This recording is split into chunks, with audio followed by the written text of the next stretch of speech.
Hey, hello, hi, and welcome to Reanimated. This is episode 312. It's the 2022 edition. Happy New Year. I'm Stuart, and joining me is the 2022 edition of H.A. Conrad is also on the pod. G'day. Hello. Gosh, back in 2012? I don't know. 2012. What a great year to come. I mean, that's 2022. I don't know. Here we are. Happy New Year. Indeed, we are here. And the last podcast I threw up was a little bit sparse. I didn't actually put in the music or any images because I was just ready to go on vacation. Now I'm vacationed. I'm rested and ready. I'm R&R'd. So let's talk a little bit about some news. What do you say? Sure. So we have a few items that we saving up a couple of things that came through over the break. Hope everybody's staying safe out there for this new wave of iteration or whatever you want to call it of Omicron. But in happier places, there's news about zombie things. Cool. Yeah. One is an article that is basically like I thought this was almost tongue in cheek at first when I read it, but it's not. Somebody is like super into the Walking Dead universe and is like, hell on you all for not liking any of this or something. Like just really it was a little weird it was a strange article. What do you think? So it's from Bleeding Cool, written by Yeah. Ray Fluke, his lead is like, I've been covering Walking Dead every Sunday for the past 87 Sundays, which A is lot like of a year and a Sunday. half straight, which is like, that's the world we live in right now, where there is that much Walking Dead out there. Clearly, we're still talking about it. And it feels like we try to get something in there every so often that isn't Walking Dead, but it's getting more difficult. Right. And so this person, Ray, is like, yeah, it's the first time I haven't had a Walking Dead show to review, and how does that make me feel?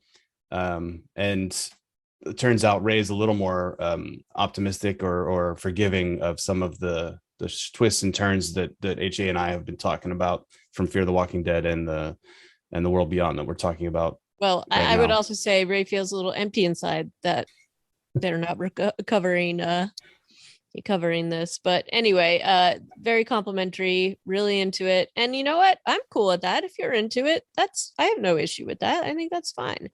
But you know, I just I think my biggest thing with a few of these is just there's such a possibility of it being better.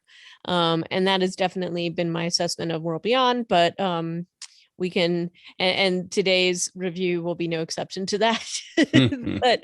But before we get to that, talking a little bit more about you know Walking Dead. compliments aside, we've got an article about Angela, our lovely Angela Kang potentially getting a new job, which, look, I think she is just a fantastic producer, showrunner, everything. And I mean, I think that she's been sought after for like a multitude of projects. And so this isn't really news, but basically, Considering, yeah, she's been on The Walking Dead since season 2. Also, yeah. she has grown up into a full-fledged executive producer slash showrunner.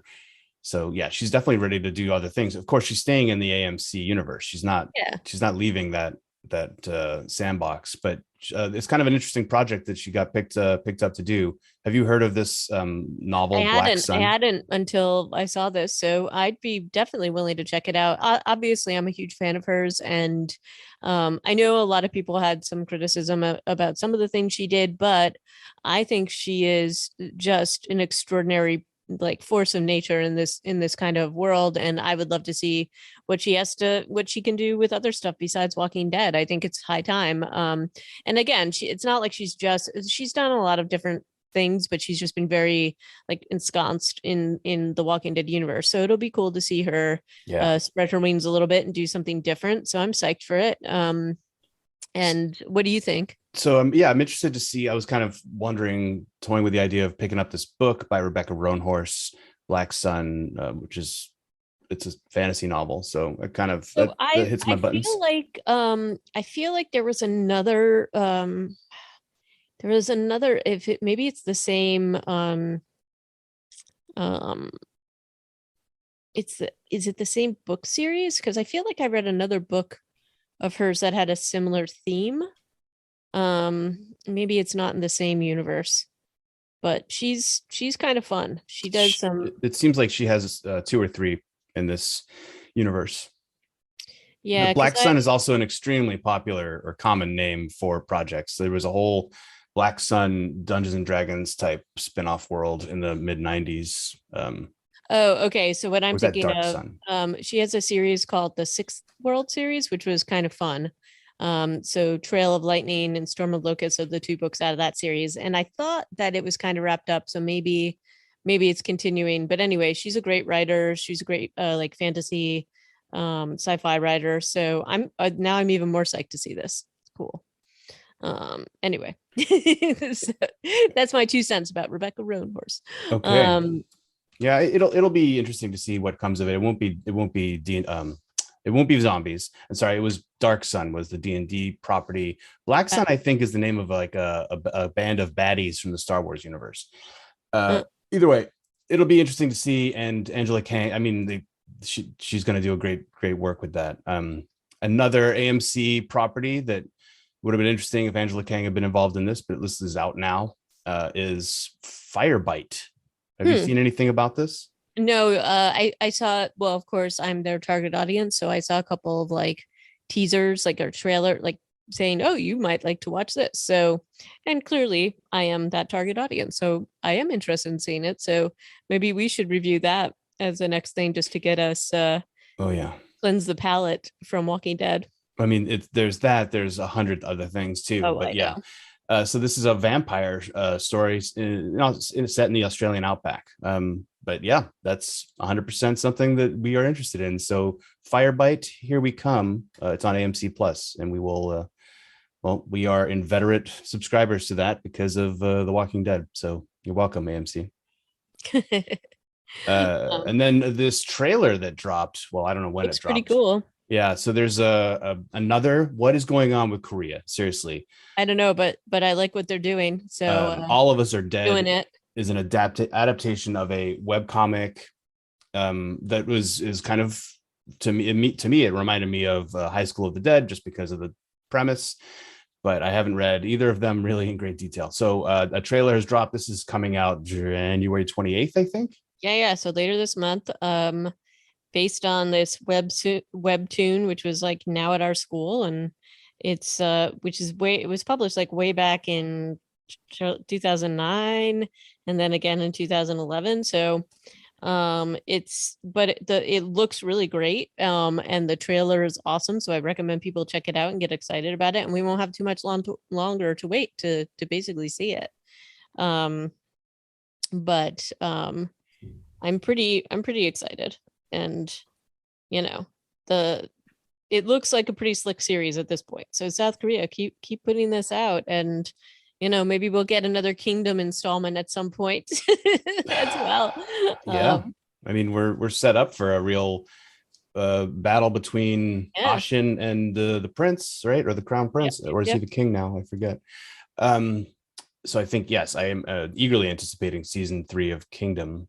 And then also on the Korean topic, over the couple weeks break that we took here, I had the opportunity to watch another new Korean series that just came out on Netflix. It's not zombie related, called Silent Sea, and it's a sci-fi.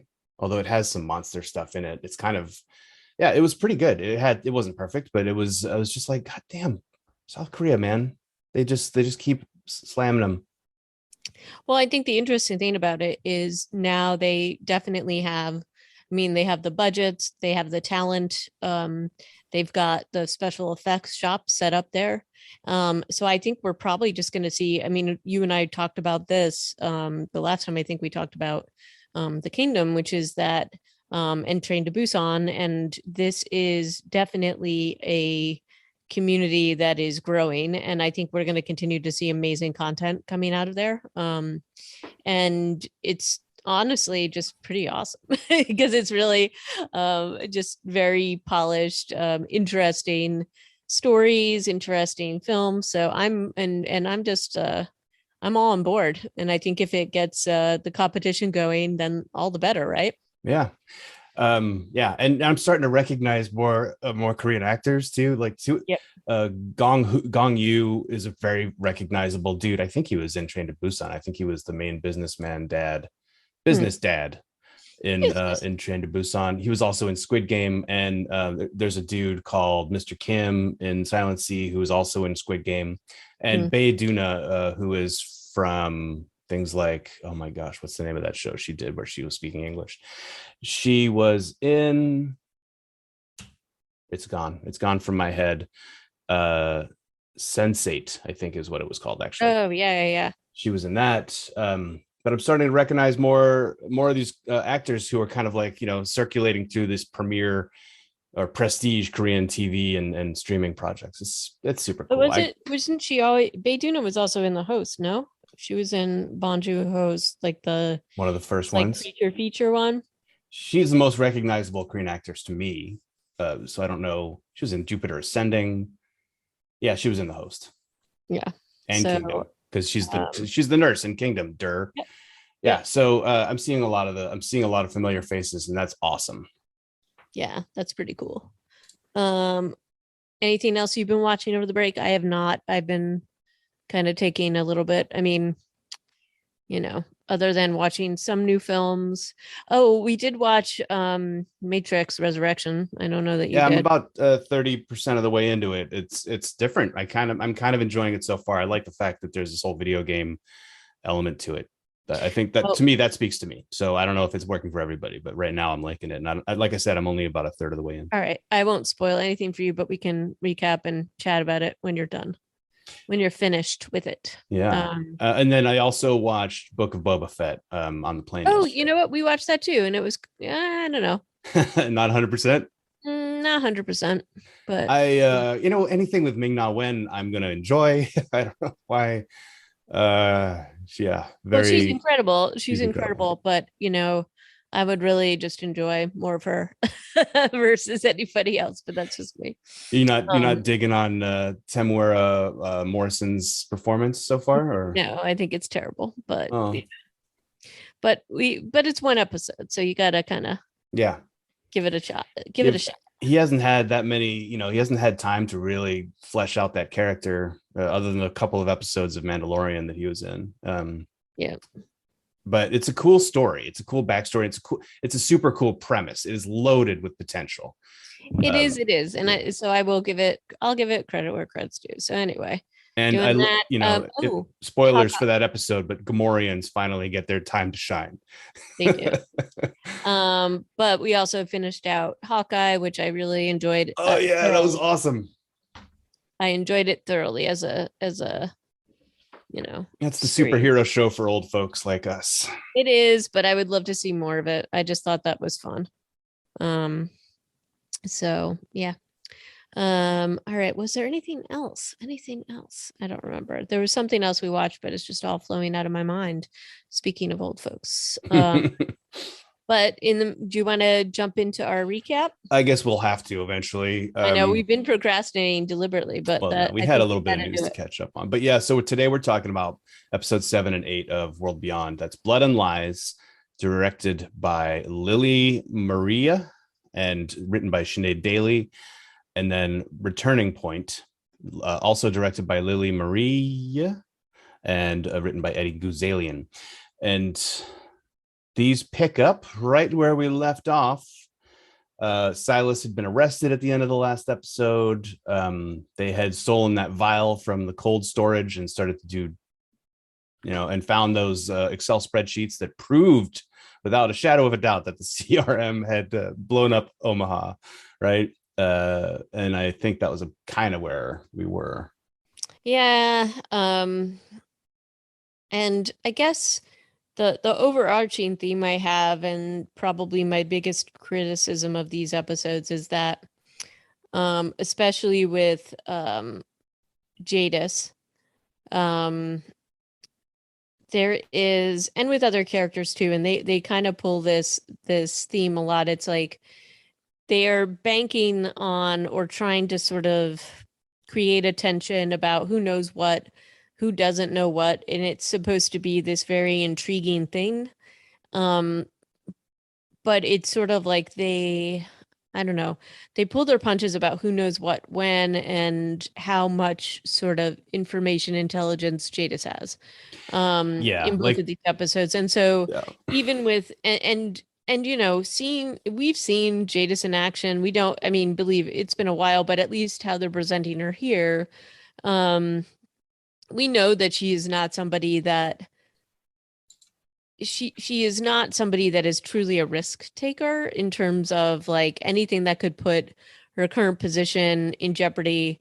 She's definitely just going to come down hard. And so, for example, I mean, it was a funny scene between her and Silas, but I just didn't fully believe that she would let Silas go.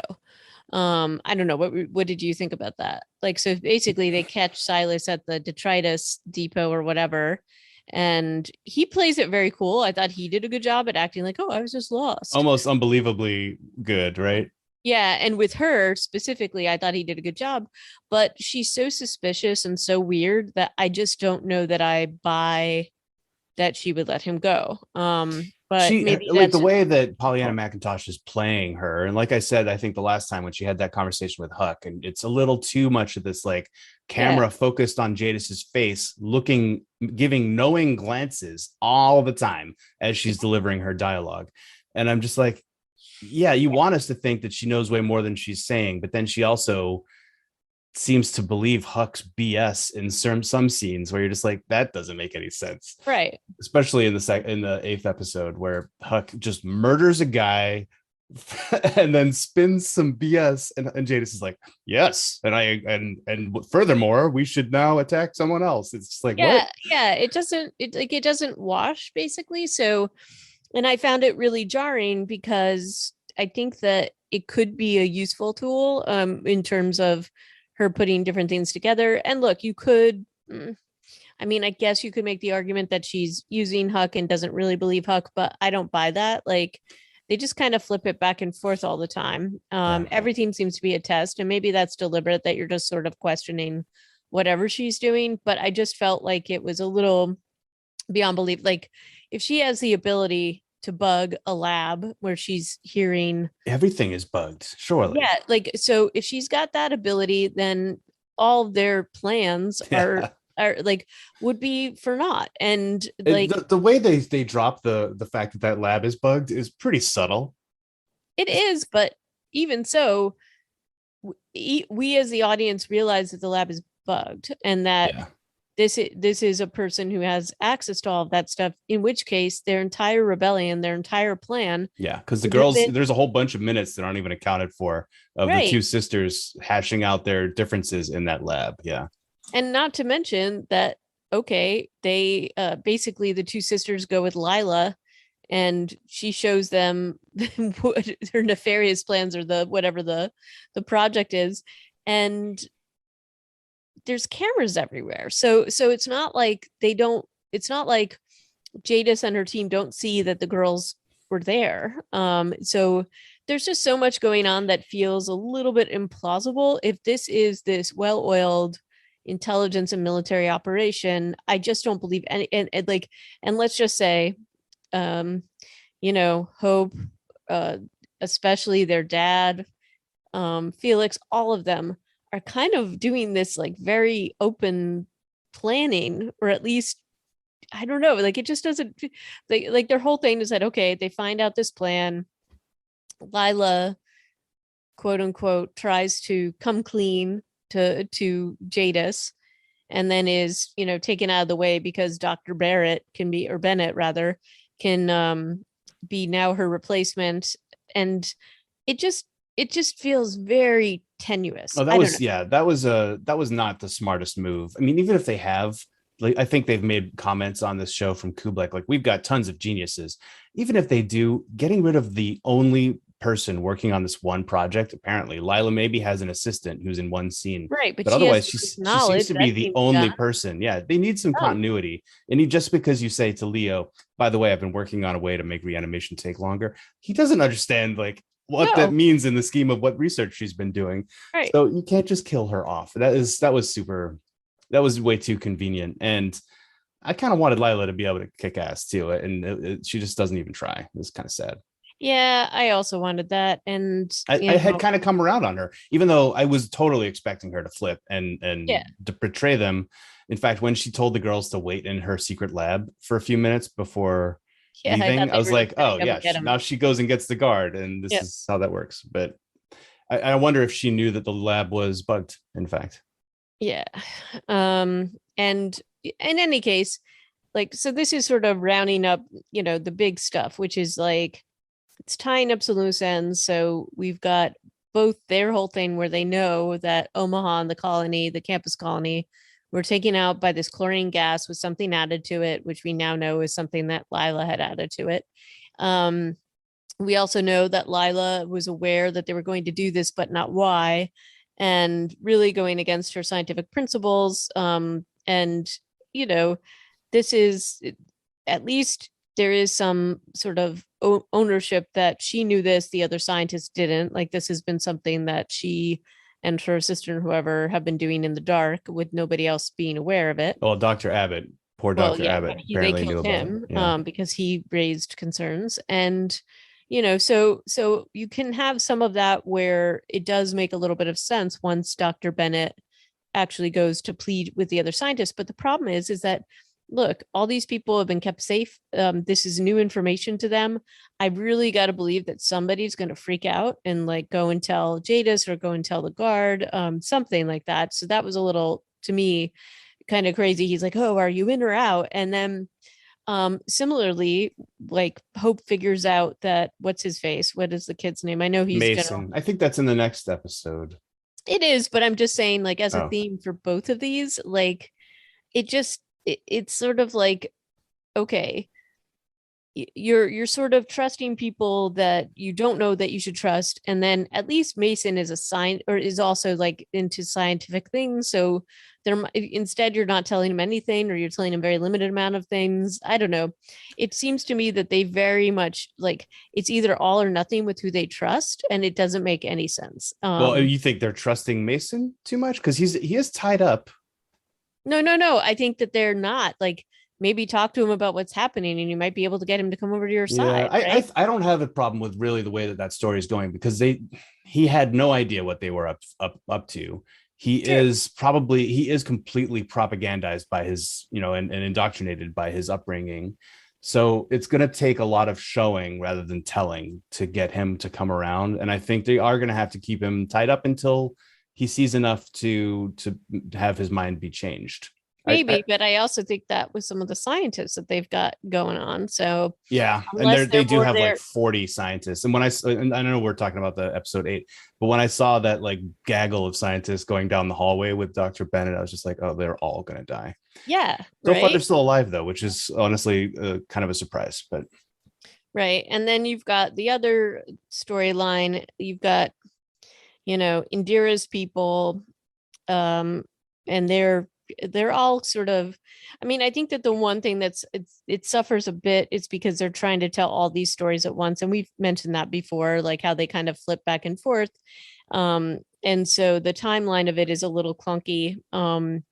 But Indira's son has died, and so they're his name's she comes, Dev, by the way. oh, Dev, sorry. Dev. Yeah, we know. I'm just saying because we had no idea what his name was Right. for several episodes. But she comes clean about her whole deal with the colonel, and agree, like, basically is just like, okay, like, we're all gonna escape, or we're gonna do right now, and we're not, I'll step down from leadership. Well, not um do right, but we're going to run away is her yeah, plan. And that's probably makes sense, but also like she's like, yep, Dev was killed because he trespassed against the CR. We That has not been an established sort of thing. I don't think we knew that they weren't allowed to go close to the research facility. no, I don't think so. And what's another funny thing about the way that they've set up that artist commune is they keep referring to their walls but have never shown them. Right. We noticed this like the first time Kublek goes there, she's like, I noticed your walls have been damaged. And I think that when they're going in there on the cart, they're like, a storm knocked down our walls recently, but we've most of the zombies that got in, we managed to mop up. But it's one of these like weird production cheap things where they're just talking about walls that we never Which get to never see, showing. which I Right. think is kind of lame. Yeah. Because also the walls, if there are these walls, are nowhere near the set where these houses are, and this barn and these other structures that we see more of this episode. It's like, well, okay. I mean, I get it. That's probably expensive to build a set with walls when you can just take over some huts in a glen and call it a commune, or call it a zombie survival village. But I find that to be because they keep referring to the walls that aren't there. Right. Like But it, you know like what they do show and what they talk about a lot is that weird sculpture. the art. Yeah, they've shown that one by the Haitian artist like 3 times. Verite. They show that globe, this one, and then yeah, they're really all about how these guys are artists, and that's kind of an interesting thing because Jadis, when she's talking to Indira later in episode 8, she's like, "I used to be like you, an artist, but artists all Mhm. die." Yeah, I know. They all Jadis get actually has a couple of chewed up. funny lines in these 2 episodes. Also, Silas refers to the culling station as living in a junkyard, and she's Yeah. like, "Oh, you say that like it's a bad thing." I was like, "Oh, good one, Jadis. You used to live in a junkyard with your Yeah. And I mean, illegally her interactions with Silas are pretty funny. But his big again, feet." his clompers, as she tells, that's just funny. I mean, it's funny, but it's also threatening. That's the weird It thing. I mean, sure, yeah, she's just all. You're like, yeah, you're smiling right now with your teeth, but everything else is saying you should not be in a room with you right now. Right. And again, as I said, it just seems a little bit, I don't believe some of the things that she does unless they're part of some bigger plan, which it clearly is not. So there's, Silas is eventually taken back to you know, the Yeah, station by Huck's it's husband. it is weird that he gets released into Dennis's care. Dennis and Jadis clearly have some history. She probably knows about his great sin, and Mhm. yet he's being trusted 100% with molding these young minds. He's the only adult. It just Right. feels So like they have enough people to staff some of these jobs a little better, like Belshaw's job and right. Dennis's job could have a little more, a couple more people in them. I mean, of course, that's expensive and unnecessary in a production, but it does feel then just a little bit like, oh, okay. No, I thought the same thing because he's got all his access to all these younger kids who are pretty impressionable and vulnerable. So it seems a little weird that they would trust him with them. It turns out later he also has access to a bunch of guns and ammo. Right, right. So I don't know.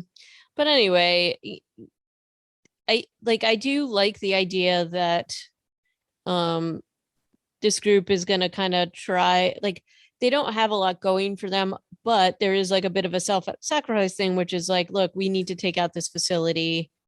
We need to stop them from doing this to another colony. And and I do think that if they had played it right, I just don't think it makes sense that they would actually be able to do what they do given Jadis's knowledge and given her, I don't know, like her group is everywhere, even with Indira's people. Like they go to take them out, and then I don't know, like it's the longest pause between taking them out and Yeah.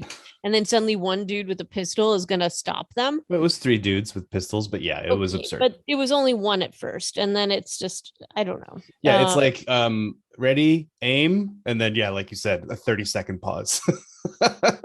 And these people have never shown themselves to be slow at shooting stuff, right? They're really good at firing lines. In fact, we see them shoot zombies in a modified firing line in the very first episode, and they take about 1 second to do it.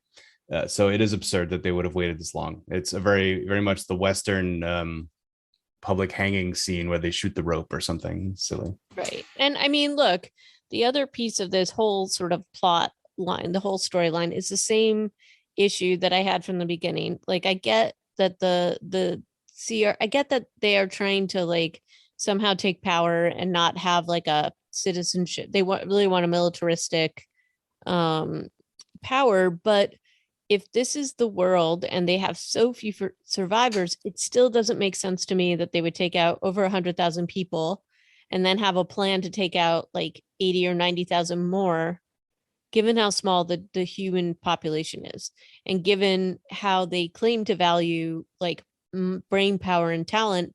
you know Amongst those 87,000 or 100,000 people that they are talking about exterminating, or that they did exterminate and then are going to sort of carry this out again, there's got to be other people to help them with this problem, with their ultimate goal. So this is Yeah. the part, I don't know if you've like thought about this. I mean, this was the part I just kept coming back to as like, this just doesn't make any sense. No, they still have not answered the why question to anybody's satisfaction. At least nobody should be satisfied with this response. Like that they don't want it to be an alliance anymore. They just want it to be the CR by itself. Yeah, like you've said, there's the assets in each of these populations that they must see. Like people are assets, as Negan always used to say, right? Or still probably does.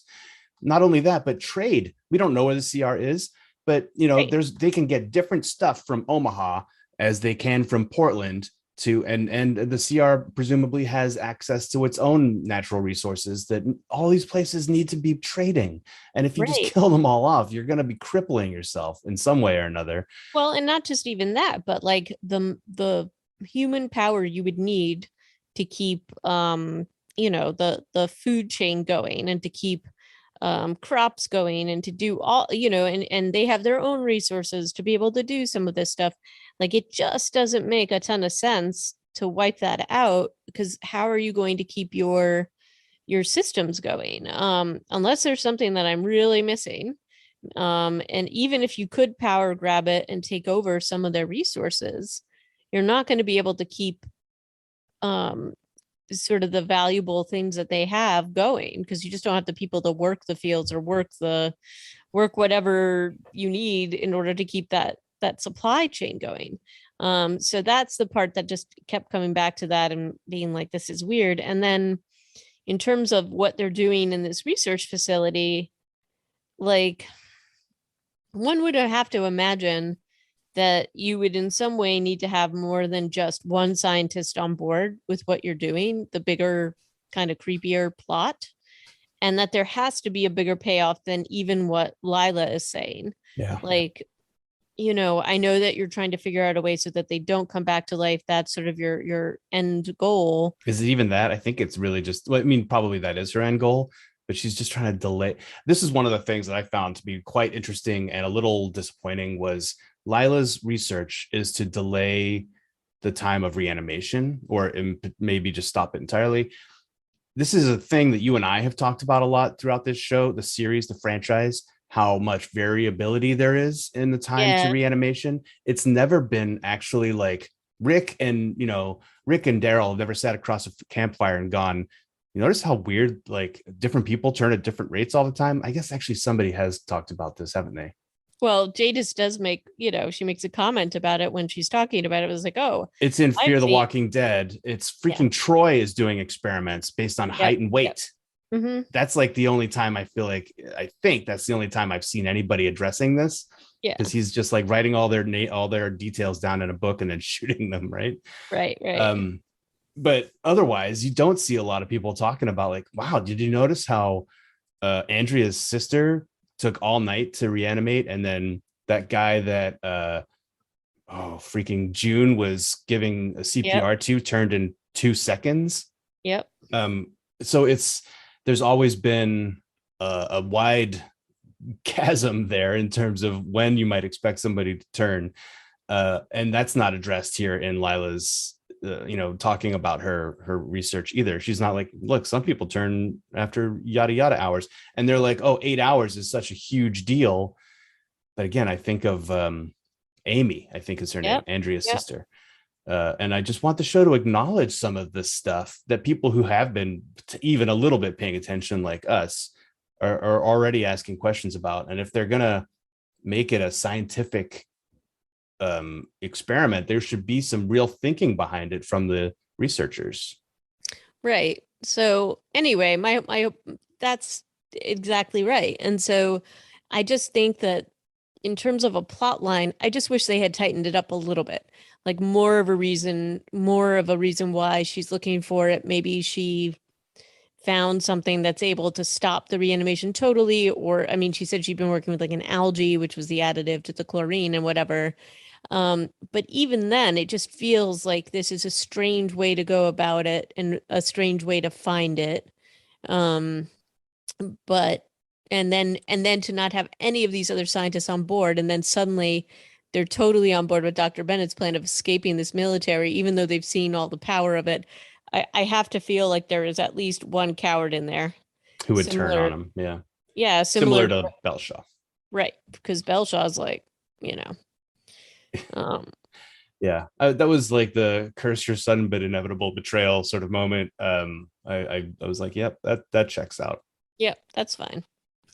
Um, so yeah, so I just think, um, they've got, and this is the other thing. It's like they've got a plan, but then they have to basically, their plan is that they're going to destroy, I guess, the chlorine They're and the going to use the facility. chlorine to destroy the facility Right, by, I guess, just killing everybody there, right. And then, including all those other kids that Hope is in class with, except for Mason. right, Just, I mean, it may be, I don't know, maybe they have a plan for getting everybody out since the evacuation drill is happening, but right. feels a little bit like, yeah. And Iris's whole thing continues to just be kind of dissatisfying for me, unsatisfying rather. She's just still all like, you can't do things unilaterally, and Hope calls her on it. I mean, I'm Mhm. glad at least that in the show they're like addressing some of the issues with Iris's Yeah, agreed. single-minded approach to being quote unquote at war with the CRM, even though that's absurd.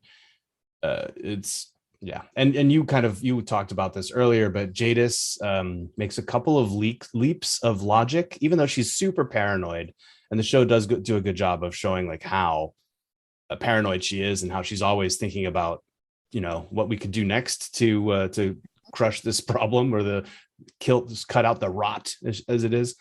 She in the interrogation with Leo, he uses the wrong tense of the verb love, and she's like, Mhm. well, clearly you're the conspirator. I Because know. And Huck, it's like, what? yeah, Huck asks this question like, wow, it sounds like you really loved Lyla. And he goes, yeah, I guess I did.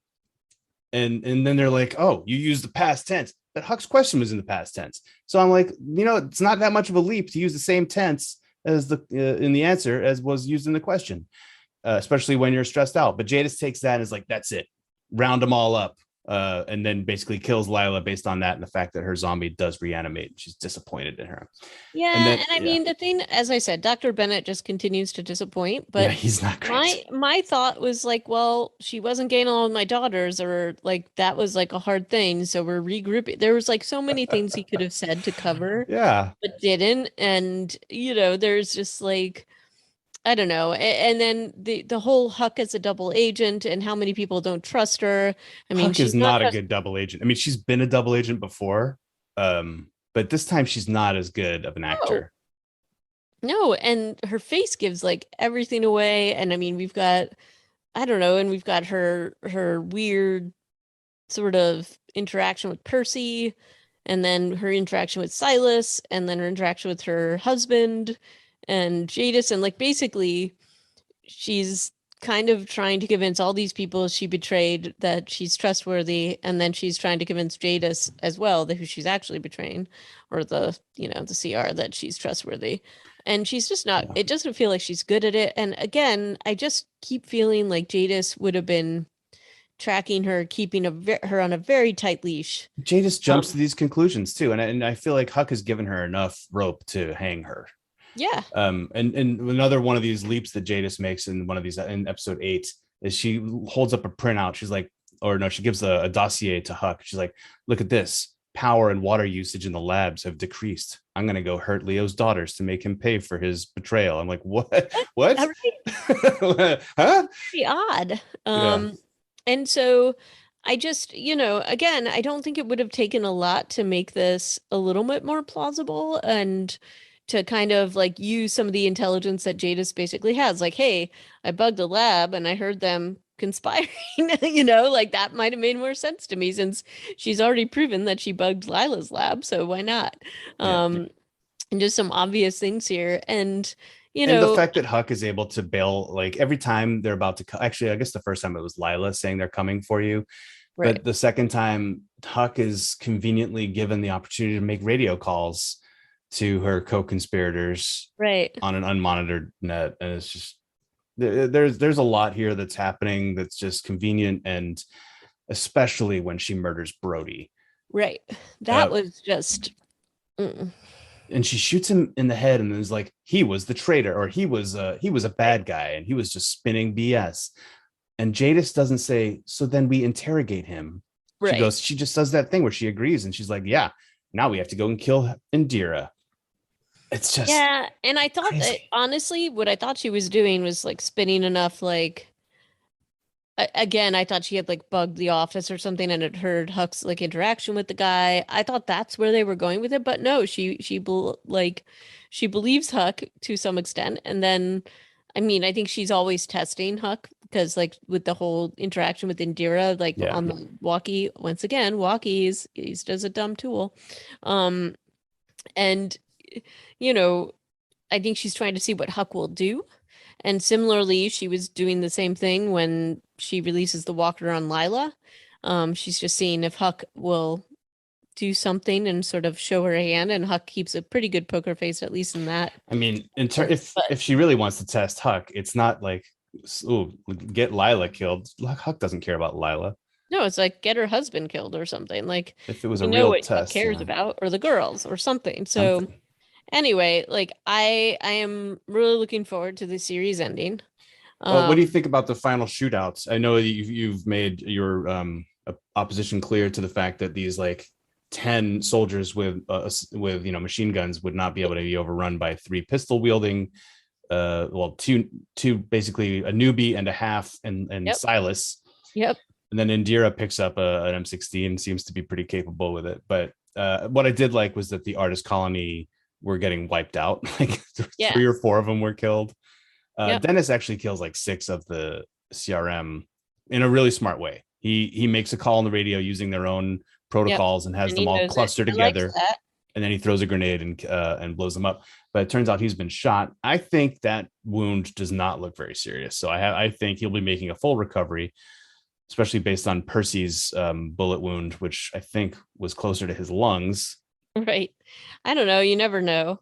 I agree. I think they're going to keep him alive for at least a little bit. You have to have a long enough thing for him and Huck to have some kind of interaction. Some So, kind of closure. yep. So maybe it'll be okay for a little while. Um, And Indira but has to die too.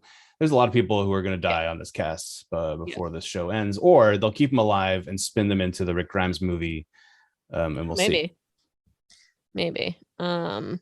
I think Jadis is going to stay alive though, without question. So Without question.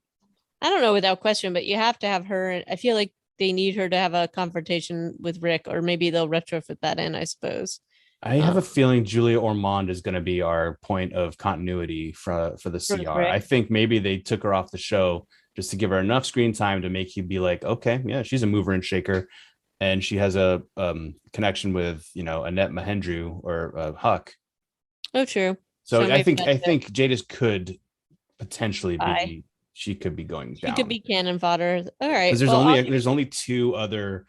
there's only one other named CRM person, and it's that woman Price, I think her name is, or something like yep. that. She's definitely going to die. They're probably going to shoot out with Huck because Yep. she and Huck have been set up as like As enemies. as whatever. Like they didn't even know each other before, but Yeah. now they're enemies. Yeah, it's her and Jadis, and then a bunch of minions. So they have to be a couple people from CR who are going to die. All right. Well, I guess we will wrap up next time. Anything else to add? No. Any other projections of good guys who are going to die? Felix, I think Indira. I also think Felix's boyfriend. Will. Potentially Felix, but I feel like Felix's Uh, boyfriend. I think Felix is Will has to die and Indira have to die. And I'm going to go out there and say Asha should probably die. And I'm going to hurt myself later for saying this, but Elton, all for participating in that horrible slow mo Dev is dead scene that happened in episode 7. It was Yeah. it was so painful to watch. Yeah, that Just was pretty it was like sad piano music, wind chimes in the background, slowly banging into each other, and a lot of sad crying faces in slow there motion. was I don't know, like you really think they would kill off Elton? No, they never would. I'm just saying that because, he got cast in that scene that he It deserves. was pretty bad. They all deserve to go. But no, Elton has to live forever. I mean, Hashtag Team Elton. Best part of the show. He is. Even though he's, clearly he looks like he's even taller in this episode. He's still growing. He had very little. You can see him grow like a couple of inches every episode. Yeah, he didn't have much to do in these 2 episodes. Maybe that's why we're so bearish on them. And neither did Felix, really, other than getting arrested. He didn't have much to do. What about Percy's odds? I think Percy is that dark. He has that darkness to him that makes you feel like he could go out.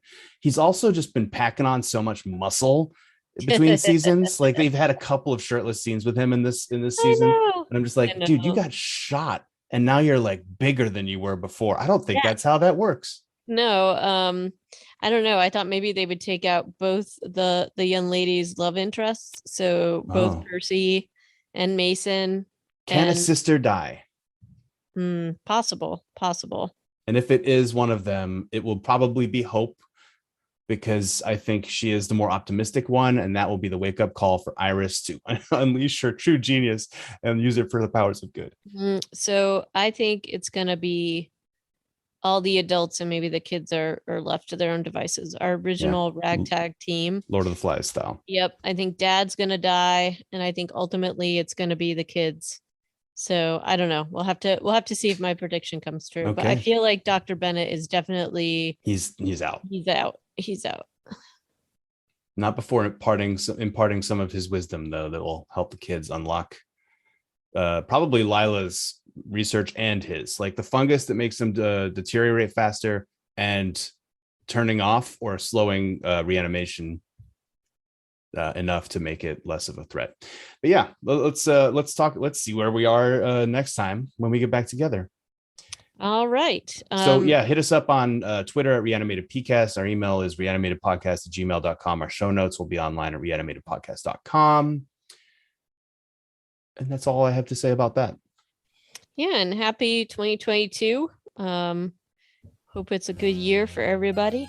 And already shaping up to be a great year for zombies. It is a great year for zombies, so we have lots of stuff to talk about. And thanks as always for listening. Ciao. Alrighty. Bye.